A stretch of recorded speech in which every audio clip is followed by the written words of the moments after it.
La devise est « synergie par-dessus tout, frapper ensemble, marcher séparément ».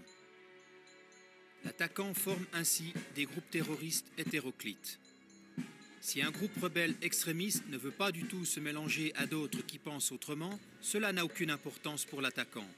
Il le sépare pour des objectifs particuliers, par exemple pour des attentats suicides, etc. Troisièmement, l'armement et le financement.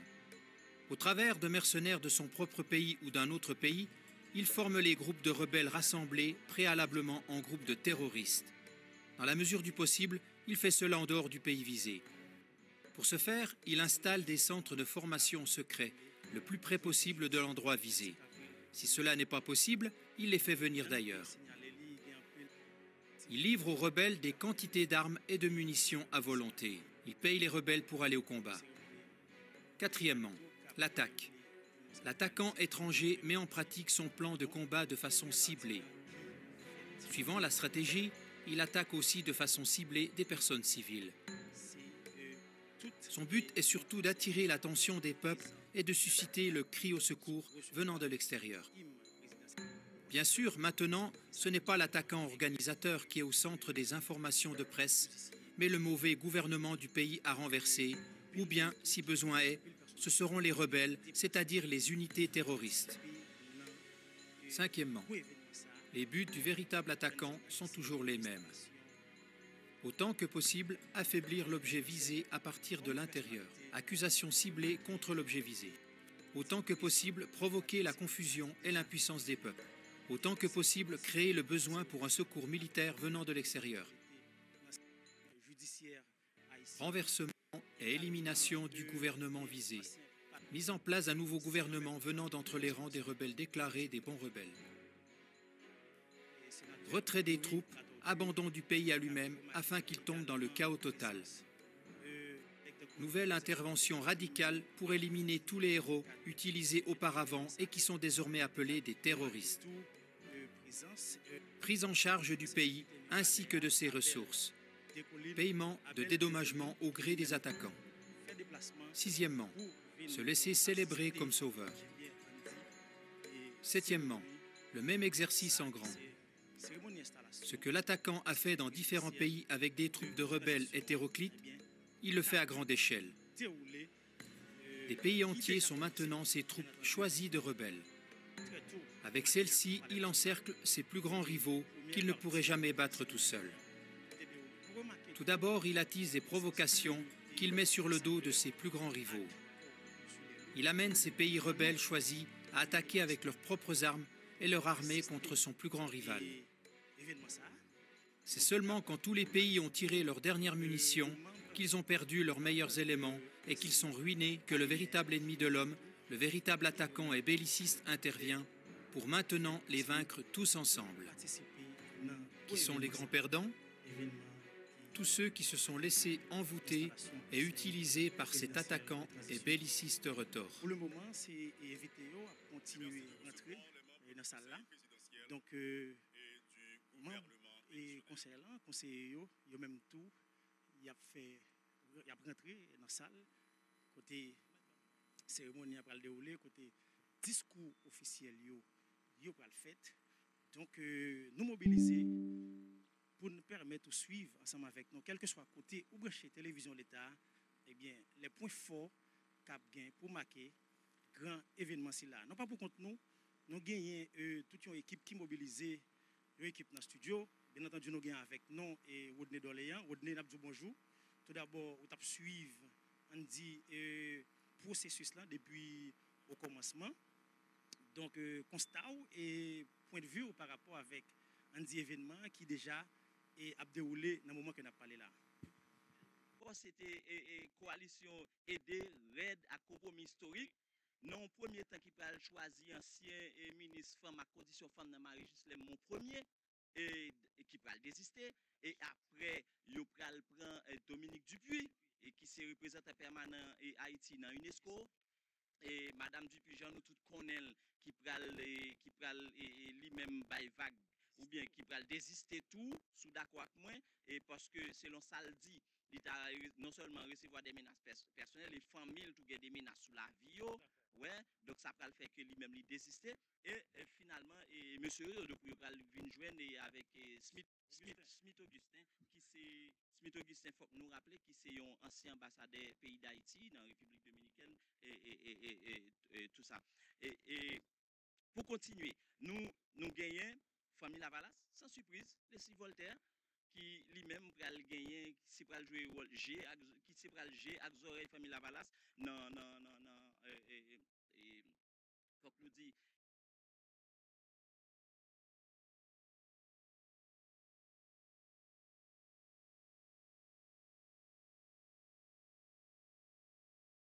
et conseil là, parti petit Dessalines, là encore Lunel, c'est une surprise, parce que, voilà, parce que avant, l'idée parti petit Dessalines, pas rentrer dans des démarche là. OK, il pas rentrer dans des démarche là, à tel point que l'autre proposition qui a été faite, mais finalement, et ça qui va sur un paquet de monde, il va voyer représentant dans le conseil là qui c'est Emmanuel Bertilaire, donc qui dans le secteur justice là, lui-même, voilà. Donc il va voyer lui et nous gagnons un secteur privé hein, qui voyait l'eau en censure avec nous gagnons et non au conseil de transition. Conseil de transition, voilà. Il était représenté secteur privé à tout dans le conseil de transition. Voilà. Bon, Laurent Sikounia là, bon, et lui-même qui représente secteur privé dans le conseil présidentiel et transition. Et pour nous enchaîner, nous gagnons, Jean dit tout à l'heure, organisation dans la société civile là, avec la diaspora, qui pral gain pour proposer deux mondes. Et deux mondes, ça, il faut que nous disions que nous gagnons, c'est pour deux mondes dans la société civile, c'est Pasteur Frinel Joseph. Pasteur Frinel Joseph et puis nous gagnons tout Régine Abraham qui pourra le remplacer et Jean Jumeau qui pourra le remplacer parce que lui-même il t'a désister et pour des problèmes personnels. Et faut que nous dit notre date qui est 12 avril là et gouvernement qui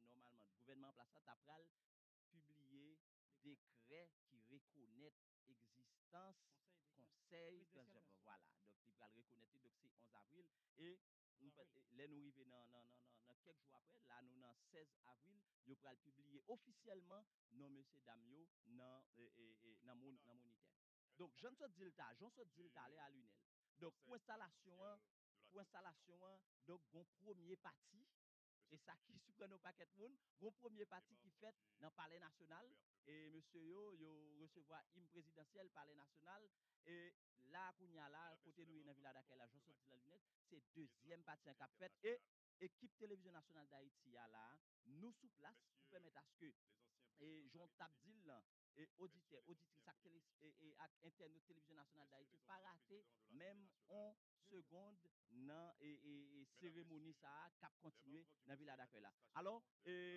nous après mettre avec studio Delma 33. Oui, Delma 33 est capable de reprendre. Donc pour nous OK, voilà. Voilà. Et commencer n'a permettre nous suivre cérémonie. Monsieur le président de la Cour de cassation devrait être annoncé tout de suite après les votes du Conseil présidentiel. Mesdames, Messieurs de la classe politique, de la société civile, du secteur privé des affaires, Mesdames, Messieurs de la presse parlée, écrite et télévisée, compatriotes, haïtiens, haïtiennes, distingués invités, Mesdames, Messieurs, chers amis. Chaque jour est un nouveau jour. Et aujourd'hui fait partie de ces nouveaux jours à partir desquels l'homme et la femme sont appelés à écrire de nouvelles pages dans l'histoire de l'humanité. Chacun et chacune d'entre vous, on a rendez-vous avec l'histoire. Et votre présence ici est maintenant pour participer à la deuxième partie de la cérémonie d'installation et de prestation de serment des membres du Conseil présidentiel de la transition en témoigne. Au nom du Conseil présidentiel de la transition, au nom du gouvernement, nous vous saluons très cordialement et vous invitons rapidement à recevoir le Premier ministre Michel Patrick Boisvert dans ses propos de circonstance. Merci de l'accueillir.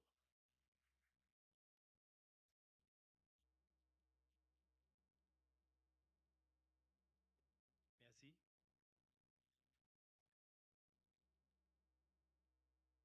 Madame, Messieurs les membres du Conseil présidentiel de transition, Monsieur le Président du Conseil supérieur du pouvoir judiciaire, Messieurs les anciens présidents de la République, Mesdames, Messieurs les membres du gouvernement, Messieurs les anciens premiers ministres, Monsieur le secrétaire général de la présidence, Messieurs les secrétaires généraux du Conseil des ministres et de la primature, Mesdames, Messieurs les représentants du corps diplomatique et consulaire, Monsieur le coordonnateur général de l'Office de management et des ressources humaines, Mesdames, Messieurs les membres du Conseil supérieur du pouvoir judiciaire, Monsieur le commandant en chef des Forces armées d'Haïti, Monsieur le commandant en chef de la police nationale d'Haïti, Monsieur le président de la Cour supérieure des comptes et du contentieux administratif, Monsieur le protecteur du citoyen, Monsieur le recteur de l'Université d'État d'Haïti, Monsieur le gouverneur de la Banque de la République d'Haïti, Mesdames, Messieurs les hauts fonctionnaires et cadres de l'administration publique, Mesdames, Messieurs, en vos rangs, titres et qualités, Mesdames, Messieurs de la presse, distingués invités, Mesdames, Messieurs. Haïti, notre pays, se retrouve à la croisée des chemins à la recherche de solutions idoines pour sortir de cette crise politique multidimensionnelle qui a trop duré et dont les conséquences sont néfastes sur la population, sur les biens, sur les infrastructures, tant publiques que privées. La vie fuit notre pays, tant la situation est grave. Les multiples démarches entamées jusqu'à récemment pour s'en sortir ont mis du temps à produire leurs effets. Les solutions proposées, les efforts et les sacrifices consentis par les parties prenantes se sont heurtés aux difficultés inhérentes à la vie publique. Cependant, après de longs mois de pourparlers, de débats, de dialogue avec le support de la communauté internationale, une solution a été dégagée avec les forces vives organisées de la nation sous l'égide de la communauté caribéenne CARICOM. Aujourd'hui est donc un jour important dans la vie de notre chère République. Ce jour, en effet, ouvre la perspective d'une solution dont l'objectif fondamental, faut-il le rappeler, est d'adresser la crise multidimensionnelle que connaît le pays en vue d'arriver à un dénouement définitif. C'est un soulagement pour le pays qui pourra ainsi continuer d'espérer et de croire aux changements possibles auxquels toutes les couches de la population appellent de leurs vœux. La mise en place du Conseil présidentiel de transition rentre dans le cadre de cette solution hautement politique, convenue et concertée. C'est une solution haïtienne voulue par des Haïtiens à travers des partis politiques et des organisations de la société civile avec en soutien la communauté internationale. Elle offre la perspective de réunir les forces vives de la nation et de les rassembler autour d'un accord inclusif pour le grand sauvetage national. C'est pourquoi il y a nécessité nécessité et même urgence pour la nation d'expérimenter cette solution avec les parties prenantes tout en étant conscient de la lourde responsabilité qui incombe aux membres du Conseil présidentiel de transition. C'est à cette tâche, Madame, Messieurs les membres du Conseil présidentiel, que vous êtes appelés, celle de conduire le pays à la paix, au relèvement économique et social, à l'union sacrée, à la participation de toutes et de tous afin de relever le défi du développement et du bien-être du pays. Mesdames, Messieurs, l'heure est grave. La situation interpelle toutes les citoyennes et tous les citoyens d'Haïti, en quelque lieu qu'ils ou elles se trouvent. La situation appelle au dépassement de soi et au changement de paradigme. L'intérêt général devra ainsi être au centre de toutes les préoccupations et des décisions publiques. J'invite pour ma part tous les compatriotes à œuvrer dans le sens du renforcement et de la consolidation des acquis en vue de contribuer au relèvement de notre cher Haïti. Madame et Messieurs les membres du Conseil de transition, la cérémonie de ce matin vous confère officiellement les rênes du destin de la nation et de son peuple. La besogne à abattre est de taille, tant les défis sont nombreux et immenses. Comme tout pays en développement, nos ressources demeurent limitées. C'est pourquoi je me permets d'attirer votre attention sur le fait que la population attend beaucoup de vous dans un contexte où tout devient prioritaire à côté de la sécurité. Je reste convaincu que la détermination, elle est là. L'engagement, il est là. Je reste convaincu que vous allez conduire le pays à bon port. Je vous souhaite du succès dans vos fonctions en formulant le vœu que vous arriveriez à mobiliser les moyens et les ressources adéquats afin que vous puissiez atteindre les objectifs que vous vous êtes fixés dans l'intérêt du peuple haïtien. Je ne voudrais pas terminer sans vous assurer de la disponibilité des membres du gouvernement démissionnaire qui, en tant qu'hommes et femmes d'État responsables, ont pris l'engagement de collaborer avec le Conseil présidentiel sur les dossiers que le Conseil jugera urgents, susceptibles d'atténuer les souffrances de la population. Encore une fois, mes félicitations et du succès à vous, membres du Conseil présidentiel. Que Dieu bénisse Haïti. Je vous remercie de votre attention.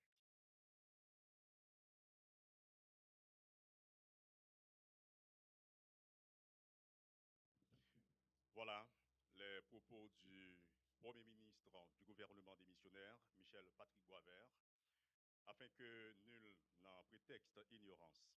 On assiste à la seconde partie de la cérémonie d'installation et de prestation de serment du Conseil présidentiel de la transition. Deuxième partie, pourquoi? Parce que la première partie a eu lieu ce matin au Palais national. La prestation de serment, l'installation, l'hymne présidentiel, la dessalinienne, tout ceci a été exécuté au Palais national ce matin. La lecture aussi de l'arrêté nommant les membres du Conseil présidentiel a été donnée au Palais national. Et ici et maintenant, je ne ferai que vous rappeler les noms des membres composant le Conseil présidentiel de la transition. D'abord, les membres du Conseil présidentiel de transition avec droit de vote.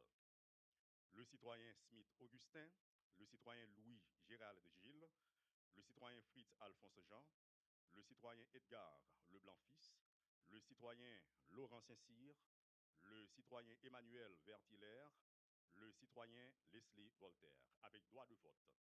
Les membres du Conseil n'ayant pas droit de vote ou sans droit de vote, c'est d'abord la citoyenne Régine Abraham et le citoyen Frinel Joseph. L'instant présent, l'honneur est revenu à la citoyenne Régine Abraham d'adresser son message de circonstance ubi et orbi à la ville et au monde. Avec vous, la représentante du Conseil dans ses propos de circonstance.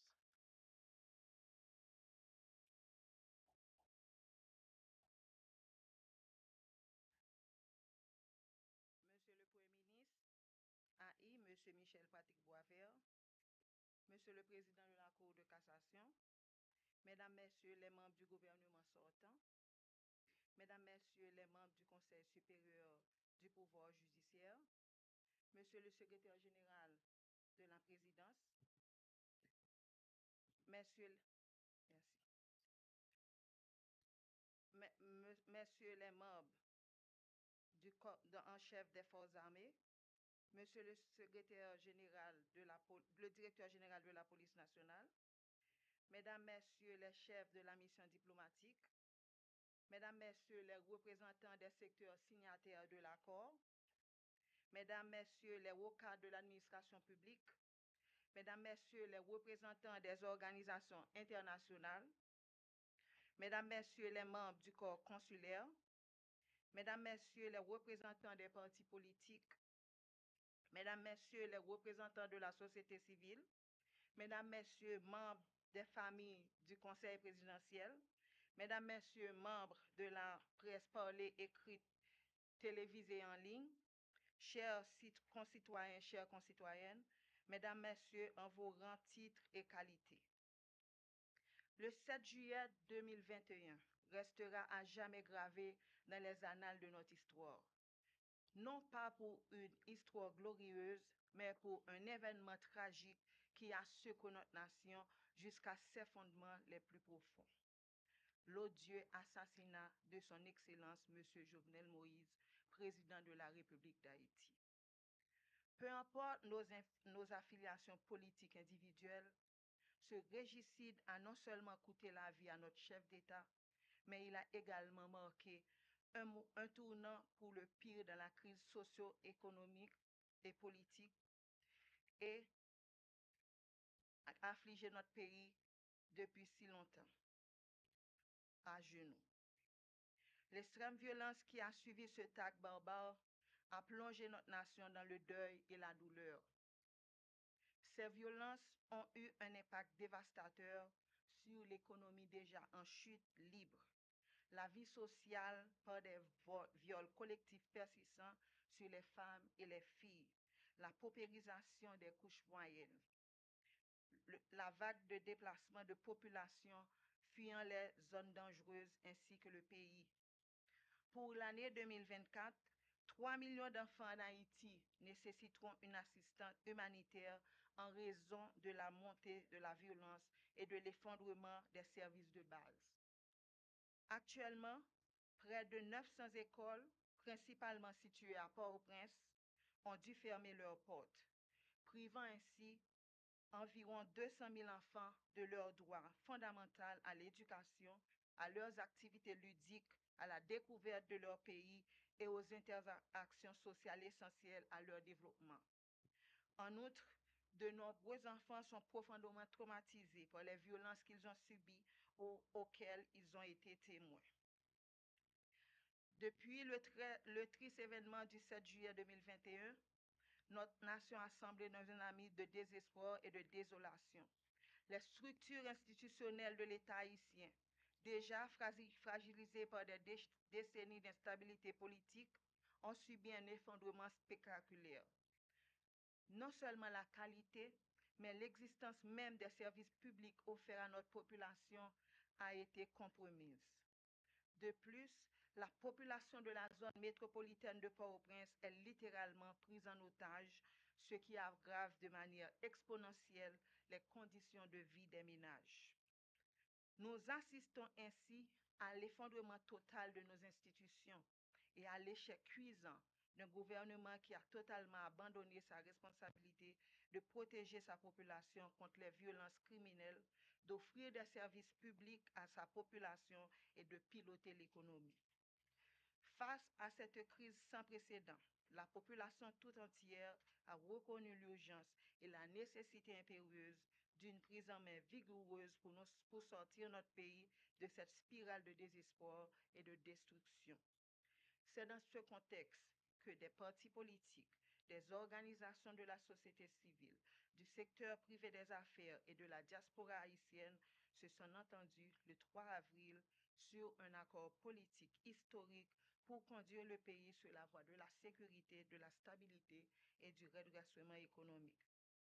Pour ce faire, le Conseil présidentiel, émanation de cet accord politique, qui exprime une vision commune de la transition construite par les secteurs et représentant un engagement responsable envers le peuple haïtien, s'attellera au lancement de 5 grands chantiers.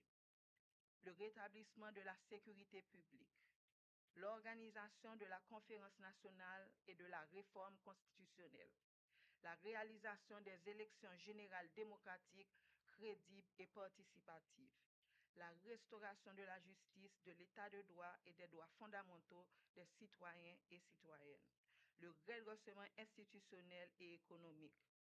Dans ce contexte d'insécurité généralisée qui défie les autorités de l'État, les forces de l'ordre du pays sont remerciées pour leur courage et leur dévouement. Il convient aussi de souligner le rôle crucial joué par la médiation de la CARICOM et des gouvernements des États-Unis, du Canada et de la France, ainsi que des agences multilatérales telles que l'ONU et l'OEA. Leur intervention a été un catalyseur essentiel dans le processus visant à parvenir à cet accord entre les différentes parties haïtiennes. Nous leur remercions pour leur collaboration et leur soutien à la stabilité et au progrès d'Haïti.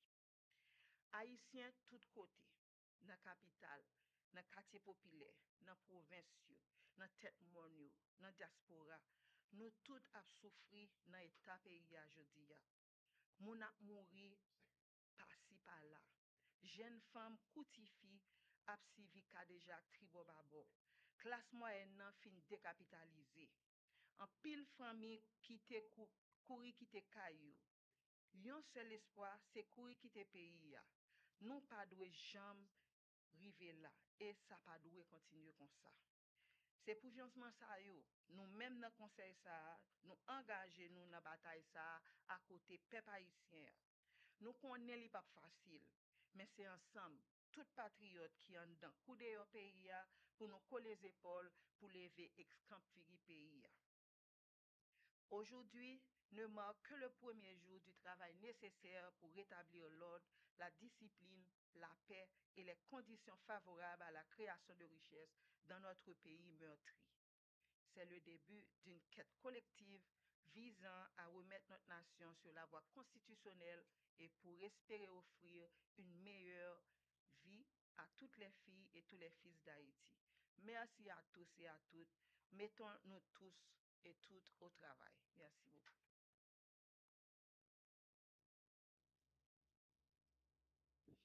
Voilà les propos de circonstance de Madame Régine Abraham, représentante du Conseil présidentiel de la transition. Nous rappelons à toute la nation, que ce soit les citoyens et citoyennes vivant en Haïti et à l'étranger, nous parlons de la diaspora donc, que l'on est en train de réaliser la cérémonie d'installation et de prestation de serment du Conseil présidentiel de la transition. On se le rappelle et on le rappelle aussi qu'il s'agit de la deuxième partie de la cérémonie, car la première partie a eu lieu au Palais national ce matin, où les membres du Conseil présidentiel ont prêté serment et où l'installation réelle a eu lieu.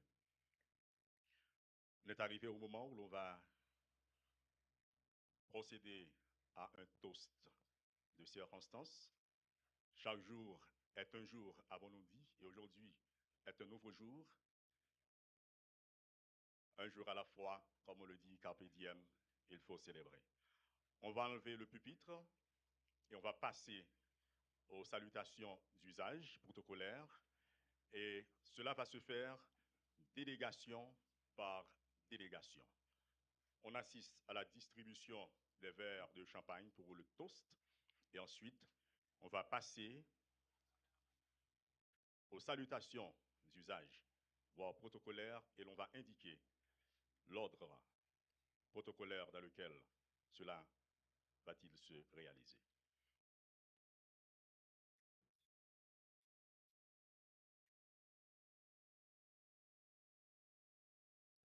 On attend que l'assistance soit servie.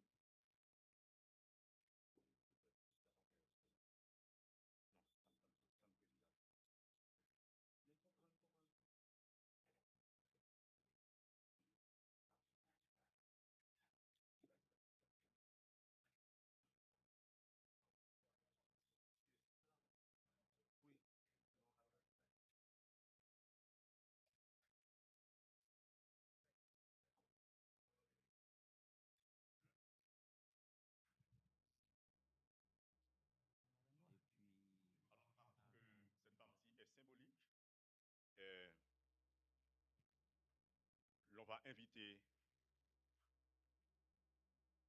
M. Fritz Alphonse Jean à se présenter pour cette partie aussi solennelle que les autres, la prononciation du toast.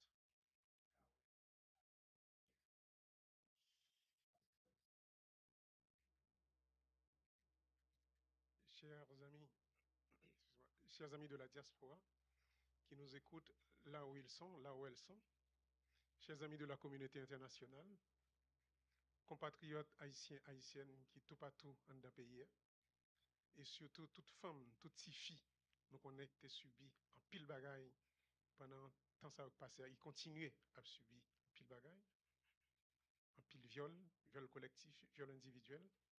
Donc aujourd'hui, c'est un tournant important. C'est un jour important de ce tournant de la vie nationale. Donc, nous levons nos verres, tous, pour le travail qui nous reste à faire à Haïti.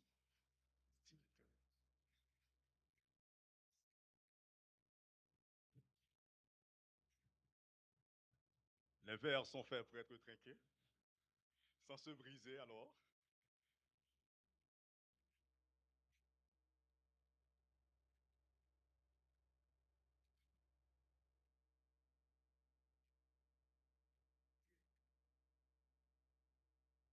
J'entends le son des verres comme le son du clairon.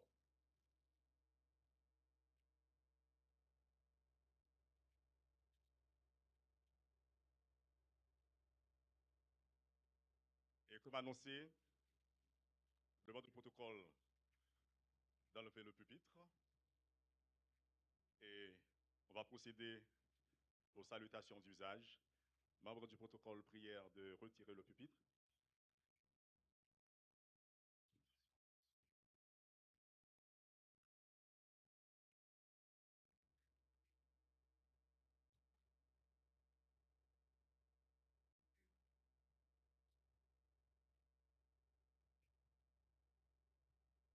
Voilà, Alors, avant d'indiquer... téléspectatrices, internautes télévision nationale d'Haïti, nous retournons une autre fois encore. Cérémonie qui est pratiquement pour arriver dans Boutli, puisque nous sommes assistés avec deux interventions. Une, c'est Premier ministre AI, Michel Patrick Boisvert, qui lui-même fait un tir aller tout de Andy, ensemble de problèmes pays à confronter et ça qui mène là. Également, Régine Abraham, qui c'est une observateur dans le conseil là, ou du moins c'est un membre qui n'a pas le droit de vote dans le conseil là. Les mêmes tout qui fait un rallye sur ensemble de missions et conseil là va gagner notamment le retour à l'ordre constitutionnel indiqué au début de la cérémonie.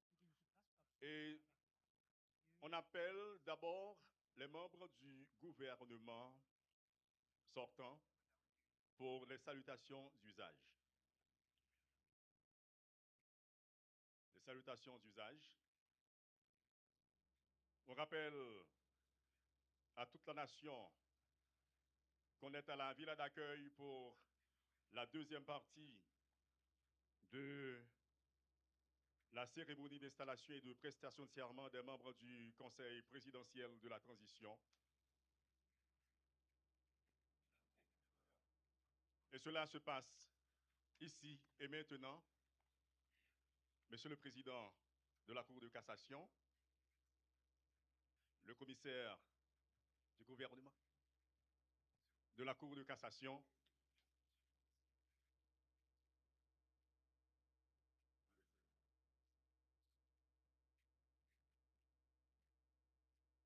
on invite le général en chef des forces armées d'Haïti, suivi du directeur général de la police nationale. On les invite pour les salutations d'usage.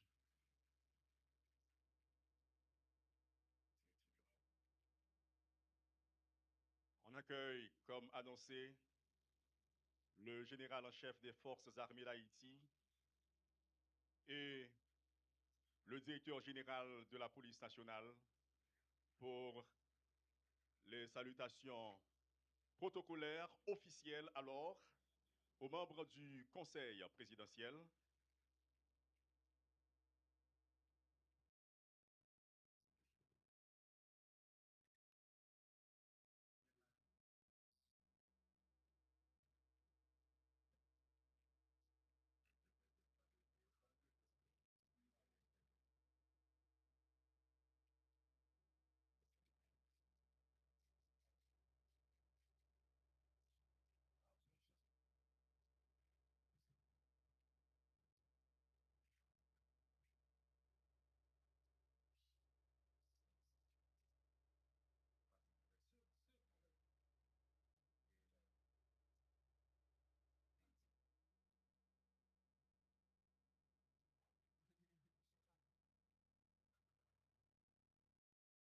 On reçoit à l'instant présent les ambassadeurs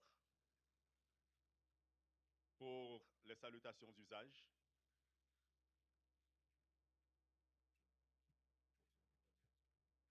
Les ambassadeurs et chefs de mission et les représentants des organisations internationales présents à cette cérémonie d'installation et de prestation de serment des membres du Conseil présidentiel.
Téléspectateurs, téléspectatrices, Télévision nationale d'Haïti, événement qui pratiquement arrivé dans bout de lit.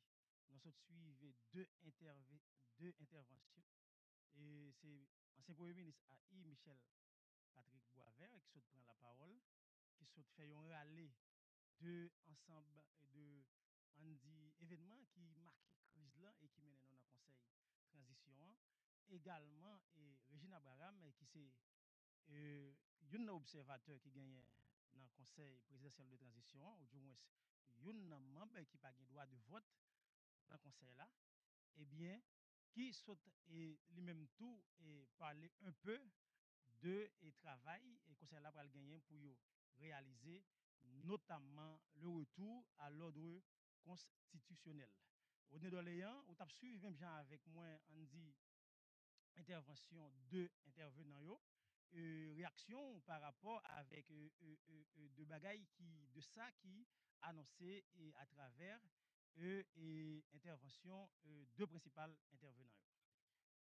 Oui, tout à fait, Lunel. Téléspectateurs, téléspectatrices, à Internet Télévision Nationale d'Haïti, nous finalement arrivés dans la fin cérémonie qui c'était deuxième partie qui t'a déroulé dans la ville d'Akel en Jean-Sodi, ou la première partie qui fait dans le Palais National, Lunel.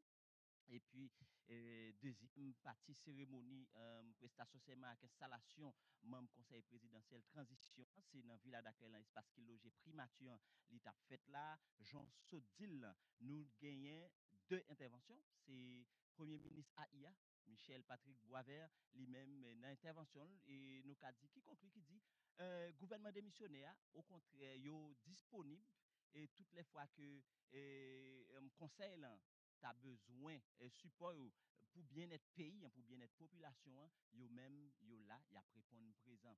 Et faut que nous dit que moun qui prend moun qui parle dans nos conseils là, c'est Régine Abraham, c'est lui-même qui porte discours officiel.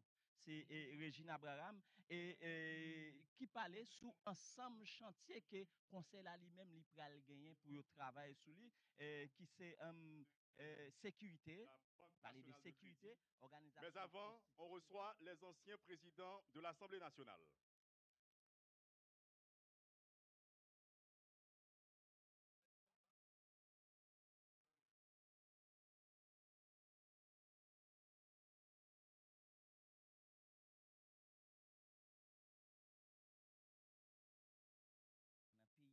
Et puis remettez sous pied institution économie pays d'Haïti. Alors, téléspectatrices à nos télévision nationale d'Haïti, c'est un plaisir pour toute équipe là ensemble avec vous et pour nous permettre de vivre cérémonie ça.